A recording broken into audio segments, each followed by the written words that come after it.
आदरणीय श्री शिव प्रकाश जी जायसवाल से, तो मैं अपना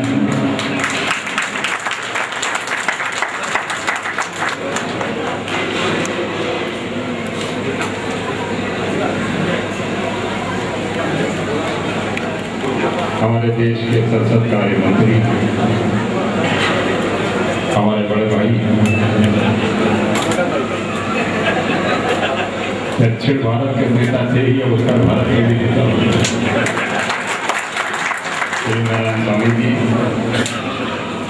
बाबू बसंतलाल शाह जी, श्री वेद कुमार जायसवाल जी, श्री संजय जायसवाल जी, श्रीमती अंजना जायसवाल जी,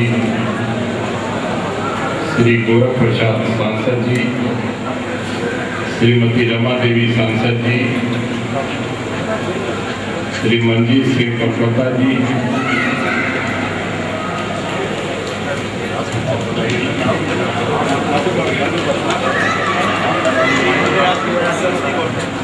श्री मधु एस की गौड़ जी, मिस्टर नारायण राव, मिस्टर रामा सुब्बू जी, मिस्टर धीरज जायसवाल जी, मैडम हेलन डेविड जी, मंच पर बैठे समाज के सम्मानित नेतागण और दिल्ली प्रदेश के समाज की देवियों और सज्जनों, मैंने अपने समाज के बहुत सारे कार्यक्रम अटेंड किए, बहुत सारे कार्यक्रमों में जाने का अवसर प्राप्त हुआ, लेकिन जिस तरह का अनूठा कार्यक्रम आज देख रहा हूं,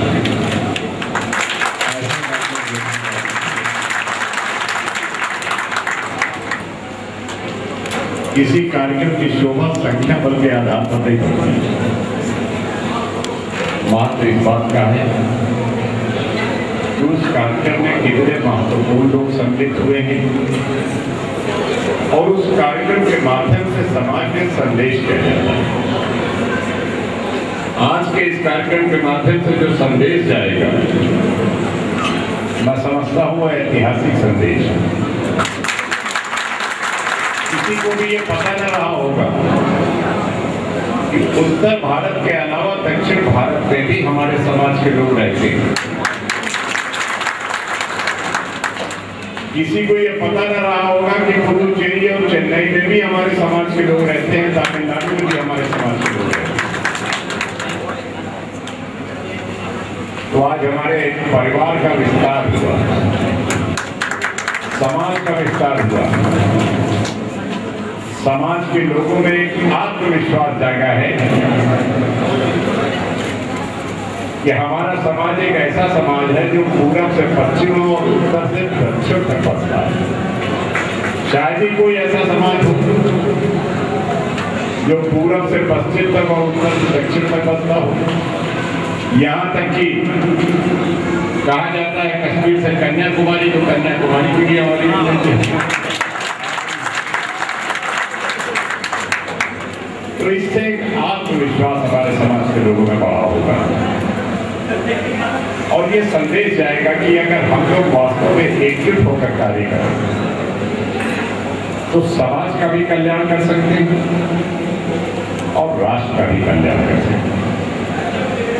समाज में एकजुटता लाना देश की एकता के लिए किसी तरह का खतरा नहीं होता। कुछ लोग ये कहते हैं कि साहब समाज एकजुटता क्यों ला रहे हैं आप, क्यों आप देश को टुकड़ों में बांटना चाहते हैं। मैं समझता हूं कि समाज में एकजुटता लाकर राष्ट्र को और ज्यादा एकजुट बनाया जा सकता है, क्योंकि जो समाज बिखरे हुए हैं, जिन समाज में एकजुटता नहीं है और जिन समाज में पिछड़ापन है, आखिर वो पिछड़ापन दूर कैसे हो सकता है। और जब तक पिछड़ापन दूर नहीं होगा तब तक अगर हम इस देश को 21वीं सदी में दुनिया की चोटी के देशों की श्रेणी में ले जाना चाहते हैं तो कैसे ले जा सकते हैं, क्या तरीका। छोटे छोटे समाज जब एकजुट होंगे तो उनकी शक्ति बढ़ेगी, उनका प्रभाव बढ़ेगा, उनमें लिटरेसी बढ़ेगी, उनमें शिक्षा बढ़ेगी, उनमें संपन्नता बढ़ेगी, उनमें वैभव बढ़ेगा और इन सबसे बढ़कर उनमें आत्मविश्वास बढ़ेगा। और यही आत्मविश्वास हमारे देश को महान बनाएगा।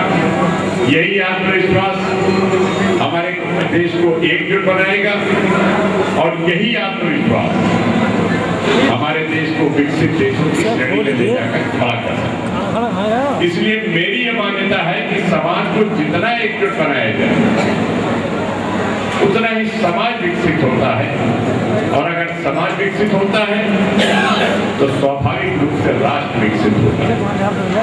मैं बधाई दूंगा विद्वान जी को कि आज उन्होंने हमारी अस्मिता को खोज खोज के लाकर खड़ा किया।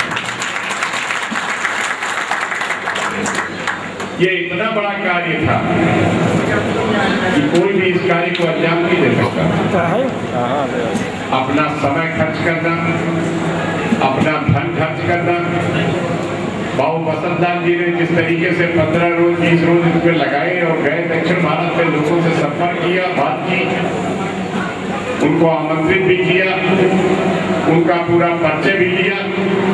और इससे भी बड़ी विशेष बात है कि बहुत से लोग जो समाज के होते हैं लेकिन वो अपनी अस्मिता को छिपा कर रखते हैं और वो समाज से जुड़ना नहीं चाहते। हमें खुशी की बात ये लगी कि उत्तर भारत में हमारे समाज के लोग जितनी तेजी के साथ जुड़ना चाहते हैं उससे ज्यादा तेजी के साथ दक्षिण भारत के समाज के लोग। ये विशेषता है, और विशेषता क्यों ना हो। जब इंसान अपनी अस्मिता की पहचान पाता है, जब इंसान अपने पूर्वजों की पहचान पाता है, जब इंसान को ये लगता है कि हम चाहे कन्याकुमारी में हो चाहे कश्मीर में हो, आखिर कहीं न कहीं तो हमारे सूत्र एक दूसरों से जुड़े ही होंगे।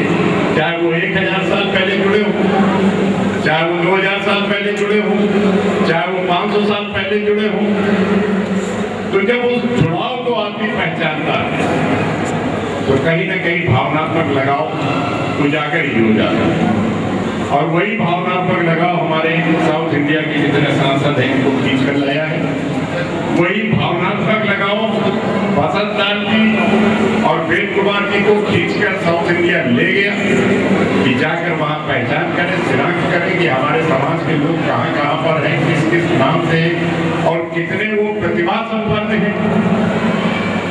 इसमें इन लोगों को सफलता भी मिली।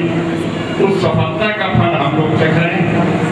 सफलता तो आपने प्राप्त की है और बसंत लाल जी ने प्राप्त की है, लेकिन उसका फल, उसका स्वाद हम लोगों को मिल रहा है।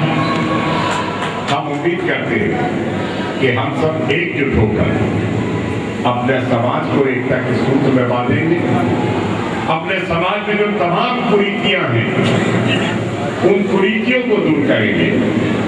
अपने समाज में जो बहुत सा पिछड़ापन है, मानसिक पिछड़ापन, उस पिछड़ापन को दूर करेंगे और राष्ट्र के प्रति हम ज्यादा तेजी और ज्यादा आत्मविश्वास के साथ समर्पित होंगे, जिससे हम राष्ट्र की तरक्की में, राष्ट्र के विकास में, राष्ट्र को एकजुट बनाने में अपने आप को समर्पित कर सके। मैं इन्हीं शब्दों के साथ आप सबको बहुत बहुत बधाई देता हूँ। दिल्ली समाज के लोगों को खास तौर से बधाई देता हूँ, क्योंकि आपको ये पहली बार अवसर प्राप्त हुआ कि आप अपने समाज की पहचान को, जो देश के कोने कोने से आए हैं, उनका आप लोगों ने अभिनंदन किया। मैं खास तौर से साउथ इंडिया के अपने सांसदों को विशेष तौर से आपका स्वागत और आभार व्यक्त करता हूँ कि आप लोगों ने समय दिया। मनजीत सिंह कलकत्ता जी हमारे चले गए क्या, उनका भी स्वागत करता हूँ। मैं जब पंजाब गया था तो उन्होंने हमारा बड़ा जबरदस्त स्वागत किया था। एक बार आलवालिया समाज के जलसे में भी मैं गया था, शायद लुधियाने गया था, कहीं पटियाला गया था, वहाँ पर भी हमारा काफी स्वागत किया था। और मैं आपको यकीन दिलाता हूँ कि सरदार जस्सा सिंह आलवालिया की अब की जो समारोह होगा उसमें मैं पंजाब जरूर, पिछली बार मैं जा नहीं पाया, लेकिन इस बार जरूर। आप सबका बहुत बहुत आभार व्यक्त करता हूँ। धन्यवाद। जय हिंद।